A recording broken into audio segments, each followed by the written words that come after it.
மத்தேயு 11:29 அடுத்த வசனம் தான்.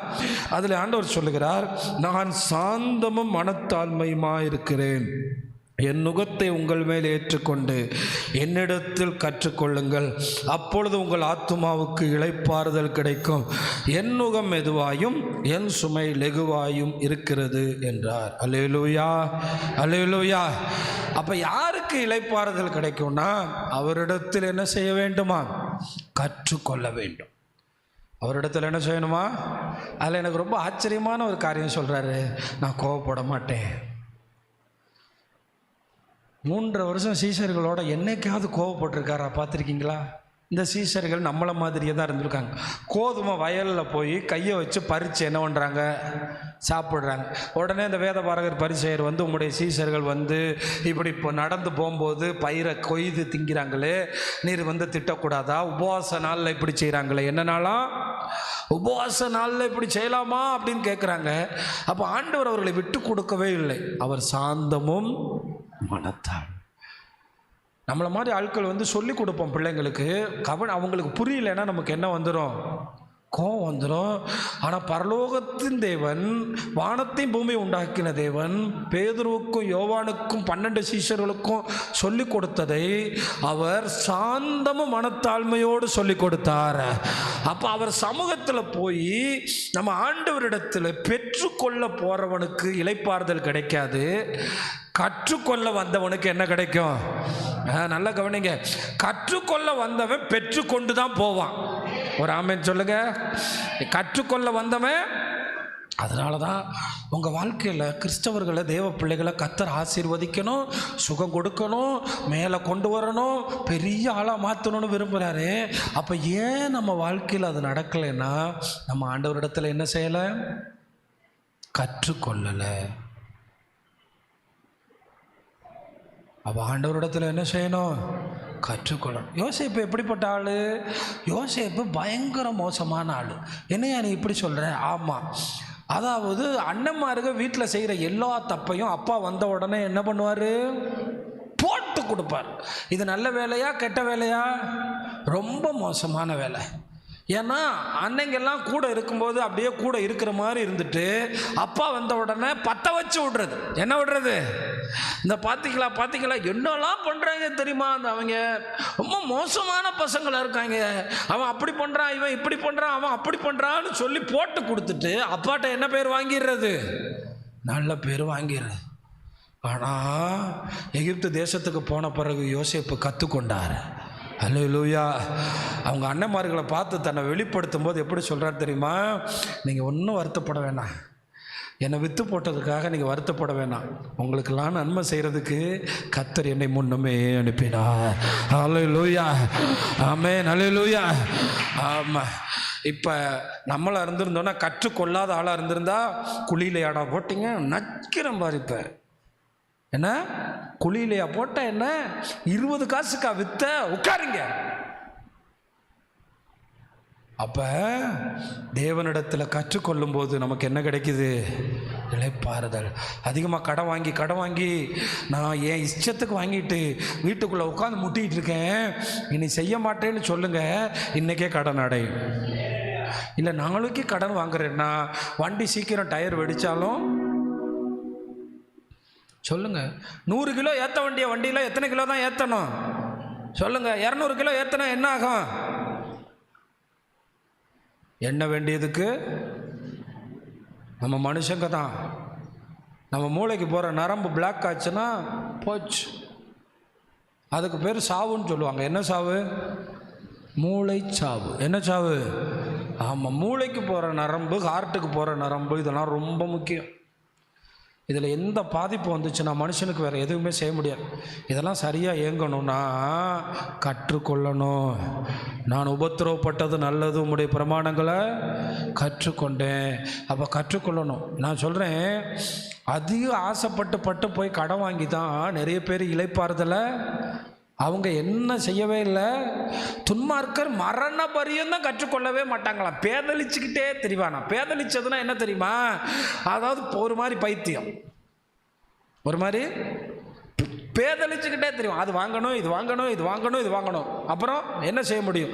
அப்போ நீங்கள் எல்லாரும் நல்லா கவனிச்சுக்கிறங்க. தேவனிடத்தில் கற்றுக்கொண்டால், அவர் பாதத்தில் கற்றுக்கொண்டால் மனக்கண்கள் திறக்கப்படும், இளைப்பாறுதல் கிடைக்கும். அல்லேலூயா. அதாவது நுகத்தை சுமப்பது என்பது, இந்த மெதுவான நுகத்தை சுமப்பது என்பது கற்றுக்கொண்டதை கை கொள்ளுவது. எனக்கு நிறைய பேர் மூட்டை மூட்டையாக கற்றுக்கொண்டிருக்காங்க, ஆனால் சின்னதாவது கை கொள்வாங்களா? அந்த கற்றுக்கொண்ட வசனம் உள்ளே போட்டு குத்துதா? என் வார்த்தைகளை கேட்டு அதன்படி செய்கிறவன் கண்மலையின் மேல் வீட்டை கட்டின, அந்த பக்கம் பெரும் மழை பெஞ்சிக்கிட்டு இருந்தாலும் அவன் வீடு எப்படி இருக்கும்?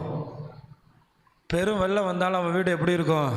அவன் பாட்டுக்கு நிம்மதியாக படுத்து தூங்கிட்டு இருப்பான். பெரும் காற்று வந்தாலும் அவன் வீடு எப்படி இருக்கும்? ஏன்னா அவன் ஸ்ட்ராங்காக யார்கிட்ட கற்றுக்கொண்டிருக்கான். அதனால தான் சொல்கிறேன், அங்கே போனால் சரியாயிரும், இங்கே போனால் சரியாயிரும். சில பாஸ்டர் பஸ் ஏறி என் வீட்டுக்கு வந்தால் தான் உனக்கு சுகம் கிடைக்குன்னு சொல்கிறான். நான் சொல்கிறேன், அவர்கிட்ட கற்றுக்கொண்டா இளைப்பாறுதல் கிடைக்கும். அவருடைய நுகம் மெதுவாக இருக்குமா. அதான் நான் சொல்கிறேன், என்ன பிரதர் சிஸ்டர்ஸ் அவரோட நுகம் மெதுவாக இருக்குன்னு சொல்கிறீங்க? ஒருத்தவங்களை நேசிச்சிங்கன்னா அவங்கள சொல்கிறத கேட்குறது ரொம்ப ஈஸி. சத்தமாக இல்லையா சொல்லுங்களேன். இப்போ நம்ம ஆளுங்க பார்த்தீங்கன்னா தமிழ்நாட்டுக்காரங்க விஜயை ரொம்ப நேசிக்கிறாங்க. சினிமாவில் பார்த்து பார்த்து அவர் அப்படி ஸ்பைடர் மேன் மாதிரி வந்து நம்மளை காப்பாற்றுவார், நம்ம குடும்பத்தை காப்பாற்றுவார். அதனால் எதிர்கட்சிக்காரங்க விஜயை பற்றி என்ன பேசுனாலும் அந்த குரூப் கேட்குறதே அவர் எங்காளுங்கிறான். நீ அவரை திட்டினாலும் நான் அவருக்கு தான் என்ன போடுவேன், வெளிநாட்டிலேருந்து வந்தால் தான் அவருக்கு ஓட்டு போடுவேங்கிறான். ஏன்னா அவரை எனக்கு பிடிக்குங்கிறான். அதனால நீ அவர் குடும்பத்தை விட்டாருன்னு சொல்லு, அவர் பையனை தள்ளிட்டாருன்னு சொல்லு, எனக்கு எதுவும் தேவையில்லை, எனக்கு அவரை பிடிக்கும் அப்படின்னு சொல்கிறான் தமிழ்நாட்டுக்காரன். இயேசுவை ஒருத்தனுக்கு பிடிச்சிருச்சுன்னா அவரோட கற்பனைகளை கை கொள்ளுவான், அவருடைய கற்றுக்கொண்ட கற்பனைகளின்படி நடப்பான். அவனுக்கு என்ன கிடைக்கும்? அவர் எப்படின்னா, கொஞ்சம் கவனிங்க, இந்த மாட்டு வண்டிக்காரங்களை பார்த்துருக்கீங்களா? 2 மாடு வச்சுருப்பாங்க, வச்சுட்டு தொழிலுக்கு போவாங்க. தொழிலுக்கு போகும்போது நிறைய மாடுகளை பார்த்துருக்கேன், கழுத்தில் புண்ணு இருக்கும். என்ன இருக்கும்? கழுத்தில் புண்ணு இருக்கும். அந்த புண்ணு மேலேயே வச்சு அந்த நுகத்தை அப்படியே அமுக்கிட்டு 10 மூடையை பின்னாடி போட்டு அறுத்திட்டு போவான். அந்த மாட்டுக்கு இடையில தண்ணி கிண்டி கொடுப்பான்னு நினைக்கிறீங்க?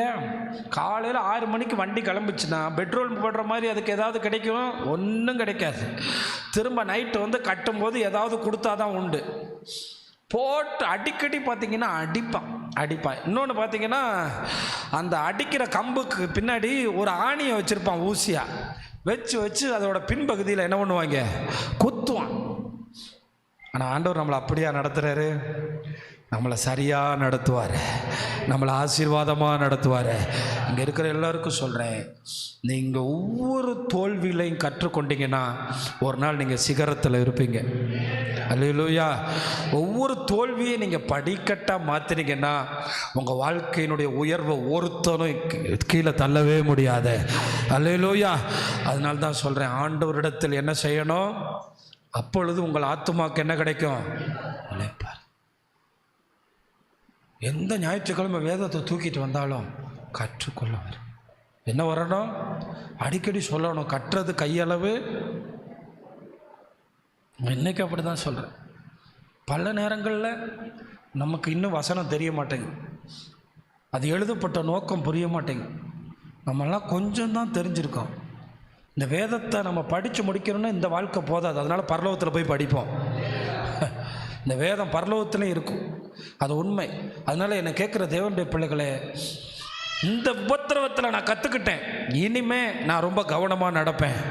இந்த வியாதியில் நான் கற்றுக்கிட்டேன், நான் இனிமே கவனமாக நடப்பேன். இந்த போராட்டத்தில் நான் கற்றுக்கிட்டேன், இனிமே நான் கவனமாக நடப்பேன். அல்லேலூயா. ஒரு தடவை கடை வாங்கி ஃப்ரிட்ஜ் வாங்கும்போது கற்றுக்கிட்டோம்னா அடுத்த தடவை ஃப்ரிட்ஜே வாங்க மாட்டோம் போல. உங்கள் வீட்டில் 2011 ஒரு ஃப்ரிட்ஜ் ஓடிக்கிட்டு இருக்கு, இப்போ அதுக்கு கேட்கும். அதனால் கொஞ்சம் பயமாக இருக்குது. 16 வருஷமாக ஓடிக்கிட்டு இருக்கு, அது பாட்டுக்கு நல்லா தான் ஓடுது. என்ன இடம் தான் பற்ற மாட்டேங்குது. ஏன்னா இப்போ எல்லாமே எதுக்குள்ளே தான் போகுது? கோழிக்கறி வாங்கிட்டு வந்தாலும் ஃப்ரிட்ஜுக்குள்ளே தான், கத்திரிக்காய் வாங்கினாலும் ஃப்ரிட்ஜுக்குள்ளே தான். அதனால் இப்போல்லாம் 3 அடுக்கு ஃப்ரிட்ஜு 4 அடுக்கு ஃப்ரிட்ஜுன்னு வந்துருச்சு. ஆனாலும் ஆண்டவரே, இந்த காரியத்தை ஆனாலும் ஒரு விசுவாசிகிட்ட கேட்குறேன், என்ன புதுசாக? அது சும்மா ஒரு 50,000 தான். என்னடா சும்மா 50,000, சும்மா ஒரு 1,00,000 தான் அப்படிங்கிறான். என்னையா இவங்க லாங்குவேஜே சரியில்லை. ஆண்டவர்கிட்ட கற்றுக்கிட்டோம்னா 1000 ரூபானாலும் ஆண்டவரை உதவி செய்யுங்கன்னு சொல்லுவோம். அல்லேலூயா, அல்லேலூயா. நான் அந்த விபிஎஸ்ஸை நடத்துறதுக்கும் டெய்லி சொல்லிகிட்டே இருக்கேன். ஏன்னா நீங்கள் கொண்டு வந்து 10 ரூபா கொடுக்கணுனாலும் இங்கேருந்து அங்கே போய், அங்கேருந்து அங்கே போய் அப்படி தான் வரும். சும்மா இங்கேருந்து அங்கே போகாது. நீங்கள் பாட்டு கேட்டு நீங்கள் பாட்டு போயிடுவீங்க. இங்கேருந்து அங்கே போய், அங்கேருந்து அங்கே போய், அப்புறம் அங்கேருந்து தான் காசு இங்கே வரும். அப்படி தான் தேவை சந்திக்கப்படும். அப்போ இதெல்லாம் நமக்கு மேலேருந்து கற்றுக்கிட்டது. அவரிடத்துல கற்றுக்கிட்டோம்னா ஆத்மாவுக்கு என்ன கிடைக்கும்? நீங்கள் கற்றுக்குறங்க. ஒரு சின்னதாக ஒரு 10 மார்க்கு குறையும் போது அவர்கிட்ட கற்றுக்குறங்க. சின்னதாக காய்ச்சல் வரும்போது அவர்கிட்ட கற்றுக்குறங்க. சின்னதாக பிள்ளைகளுக்கு ஒரு நோய் வரும்போது அவர்கிட்ட கற்றுக்குறங்க. 1 வருஷம் வேஸ்ட் ஆகும்போது அவர்கிட்ட கற்றுக்குறங்க. வாலிபம் அப்படியே வீணாகும்போது அவர்கிட்ட கற்றுக்குறங்க. ஒரு சின்ன பலவீனம் வரும்போது அவர்கிட்ட என்ன பண்ணுங்க? கற்றுக்குறங்க. ஒரு நாள் லீவ் போட்டுட்டு அவர் சமூகத்தில் உட்கார்ந்தீங்கன்னா அந்த பலவீனத்தில் ஏன்னு கர்த்தர் பேசுவார். அவர் காரணம் இல்லாமல் எதையும் செய்ய மாட்டார். ஆனால் காலவண்டிக்கார மாதிரி புண்ணில் வச்சு அவர் அமுக்க மாட்டார். அவருடைய நுகம் மெதுவாக இருக்கும். அல்லேலூயா. அது எவ்வளோ அழகாக இருக்குது. அவருடைய நுகம் மெதுவாயும் அவருடைய சுமை. அவரை சுமக்கிறது யாராவது கஷ்டம்னு சொல்லுவோமா? ஏன்னா அவர் நமக்காக சிலுவையே சுமந்தார். கையை தட்டுங்களேன். அல்லேலூயா, அல்லேலூயா. எத்தனை பேர் சொல்றீங்க என் இயேசுவை சுமப்பது எனக்கு பாக்கியம், அவரிடத்தில் வருவது எனக்கு பாக்கியம்? அல்லேலூயா. உண்மையில் தெரிந்து கொள்ளாதவனால் அவரிடத்தில் இருக்க முடியாது. அப்போ என்ன சொல்கிறேன், உங்கள் ஆத்மாவுக்கு இளைப்பாறுதல் கிடைக்கணும்னா சும்மா சர்ச்சில் வந்து உட்காந்துட்டு வசனம் கேட்கக்கூடாது. ஒரு நோட்டில் குறிச்சிட்டு வீட்டில் போய் மறுபடியும் அதை பார்க்கணும். பார்க்கும்போது இன்னொரு தடவை அந்த வசனம் பேசும், இன்னொரு தடவை அந்த வசனம் பேசும். பேசும்போது இளைப்பாறுதல் கிடைக்கும். அவ்வளோதான். பெருமழை பெய்யும்போது கீழே நிற்கணும்னா வாழ்க்கையில் எவ்வளவு பெரிய வியாதி வந்தாலும் வேறு அவர்கிட்ட இருந்தால் துள்ளி வந்துடுவோம். அல்லேலூயா, அல்லேலூயா. அதான் எம்எல் ஜெபசிங் அண்ணன் சொல்லுவாங்க, ஒரு தைராய்டு ஆப்ரேஷன் பண்ணி அடுத்து ஒரு 5 நாளில் கேன்சர்னு வரும்போது வேறு எங்கே இருக்குது? அவர்கிட்ட இருந்தனால துள்ளி எழும்பி சுகமாகி மறுபடி 10 வருஷம் ஊழியம் செஞ்சார். கையை தட்டுங்களேன். அல்லேலூயா. ஏன்னா வேறு எங்கே இருக்கு? வேறு எங்கே இருக்கு? ஆமாம், அவர் சொல்கிறாரு, எனக்கு ஏன் இந்த வியாதின்னு நான் கேட்கல. மாறா என்ன சொன்னாரான் தெரியுமா? என்ன சொன்னாரா? நான் ரொம்ப பெர்ஃபெக்டாக இருக்க விரும்புவேன் என் பிள்ளைங்களை, அதனால் ஆண்டவர் என்னை பெர்ஃபெக்டாக மாத்துறார். அந்த ரேடியேஷன்லாம் கொடுக்குற காலத்தில் ஜெபத்தில் இருந்தாராம், இன்னும் பரிசுத்தமானாராம், இன்னும் சில ஆண்டுகள் வல்லமையாக ஊழியம் செஞ்சார். கைகளை தட்டி கர்த்தரை மகிமைப்படுத்துங்க. அல்லேலூயா. ஏன்னா அவர்கிட்ட கற்றுக்கொள்ளும் போது எல்லா பிரச்சனைக்கும் தீர்வு இருக்கும். மந்திரவாதிகிட்ட போனீங்கன்னா அவனுக்கு தான் தீர்வு இருக்கும் இல்லையா, உங்களுக்கு என்ன வராது? 20,000 பண்டில். இன்னைக்கு நிறைய பாஸ்டர் என்னவாதியாக மாறிட்டான்.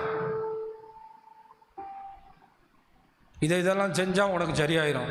ஒன்றும் இல்லை, அவர்கிட்ட வந்து அவர் வசனத்தை சரியாக கேட்டால் சரியாகும்.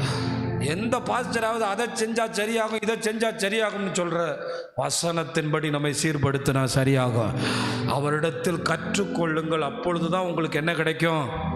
அப்பொழுது தான் என்ன கிடைக்கும்? இங்கே இருக்க எல்லாருக்கும் சொல்கிறேன், அவர்கிட்ட கற்றுக்கொள்ளும். இதுதான் அவர் சொன்ன தீர்வு. அவர்கிட்ட என்ன செய்யுங்க? கற்றுக்கொள்ளுங்க. எல்லாரும் சொல்லுங்கள், அவர்கிட்ட.